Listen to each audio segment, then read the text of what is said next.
Shuichi's point of view. He pinned me to the wall, pulling me up by my scarf. I knew he was acting off before. I just didn't know it was going to get this bad. I could tell that this was hurting Shuichi more than it was hurting me. His teeth plunged into my neck, and I flinched. It hurt, and felt hella uncomfortable. I could only focus on Shuichi and his hot breath on my neck. So it didn't hurt as much as I thought it would. I felt quiet please leaving my mouth. Please, stop. This isn't you, please. I didn't want to hurt him by making him see my fear. I'm not denying that I'm a bit scared that he bit me just now. But I trust him. I know that my Shuichi wouldn't kill me. I trust him. I did say I was his boyfriend, and I'm not giving up on him. Tears were dripping out of his eyes, although a smirk was still plastered on his face. This isn't Shuichi. I could tell before, but this is different. It's like he isn't in control of his body anymore. That does explain the bite and the weird behavior. He must have been trying to fight it for me. He dropped me on the ground, and my hand went to cover my aching neck. I've been through worse pain, but it still hurts. I grabbed the collar of his shirt and looked him in the eyes. I know this isn't you. Shuichi, I love you. Come back to me, I whispered under my breath. His eyes shot open and more tears poured over, flowing down his cheeks. He flinched and immediately pushed me away from him and ran away. Shuichi! I yelled after him, but he was already out the door. No, Shuichi, I want to help you. I already felt tears streaming down my face. I can't believe I did that. He must have seen the fear in my eyes. And that's why he ran away. I know he hates who he is, and I think I just made it so much worse. Some boyfriend I am. I rushed out of the door, hearing Kurumi call my name, but I was too concerned with what was going on with Shuichi to go back. It was still the afternoon, but it became dark fast while I blindly looked for Shuichi. I have no idea where he could have gone. Shu, I want to help you, but you need to stop pushing me away when I can. I felt my phone buzz. It was just a message from Nagito, asking how my date went. When I saw Kyoko's name, I facepalmed. Why didn't I just call her first? I dialed her number after trying to call Shuichi at least 20 times or more. No response. Kyoko picked up after 3 rings. I immediately started telling her about the situation, not even bothering for the pleasantries.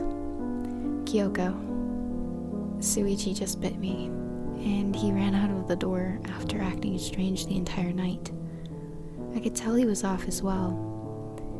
We walked to the cafe, and I should have texted you then. I think I made it worse because I was afraid of how far he was going to go, and that's why he ran away.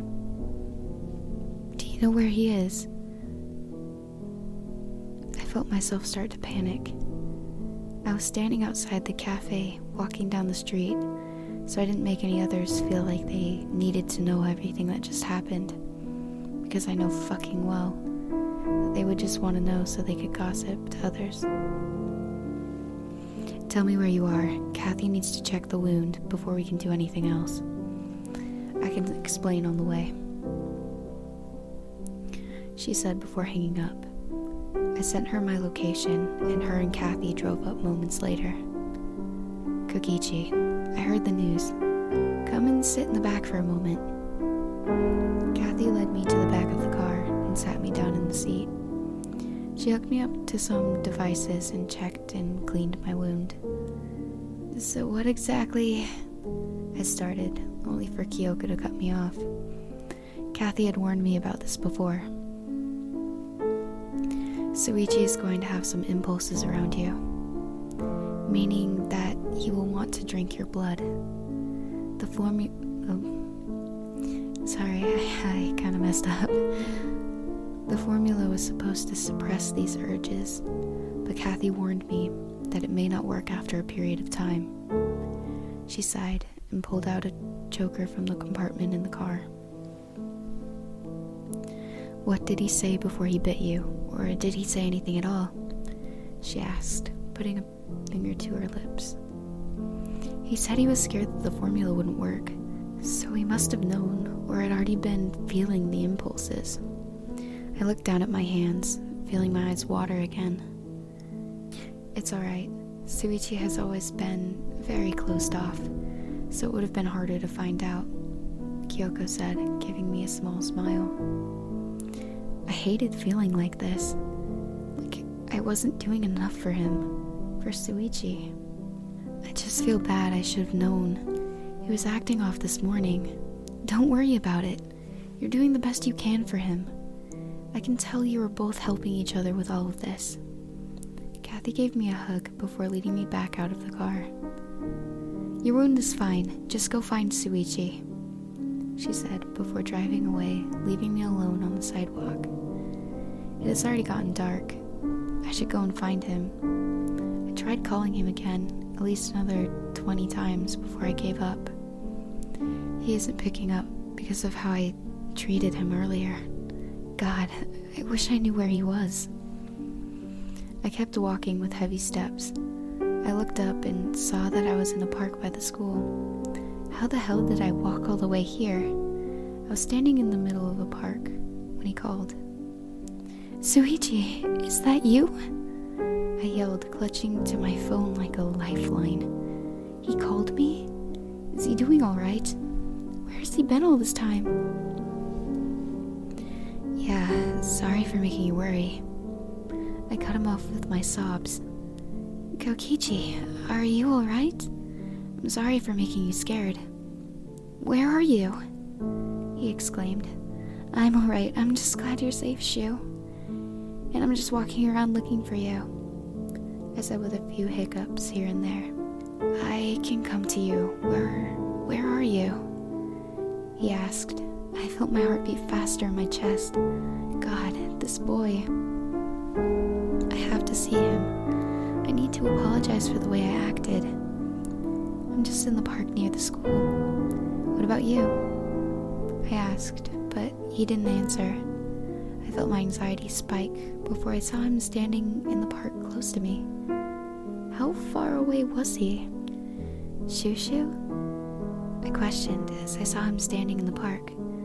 Kichi, he said quickly, rushing over to me before pulling me into a tight hug. I'm so sorry. I'm so sorry. You must have been so scared. Does it hurt? He gently brushed his fingers over the bandages on my neck. It doesn't hurt, Shu, but you don't have to feel sorry.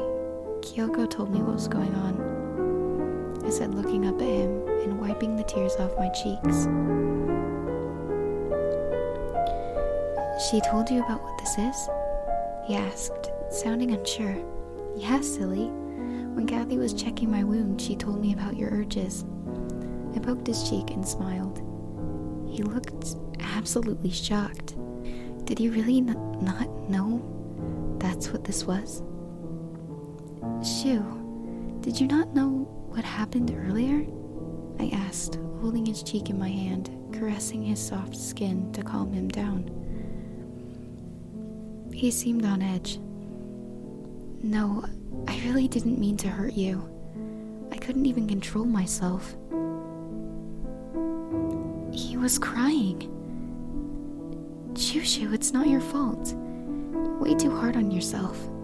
I love you, I whispered, wrapping my arms around him and nuzzling my head into his chest. His arms tightly wrapped around me. I'm sorry. He trembled and cried onto my shoulder as I rubbed his back. It's going to be okay, because we have each other.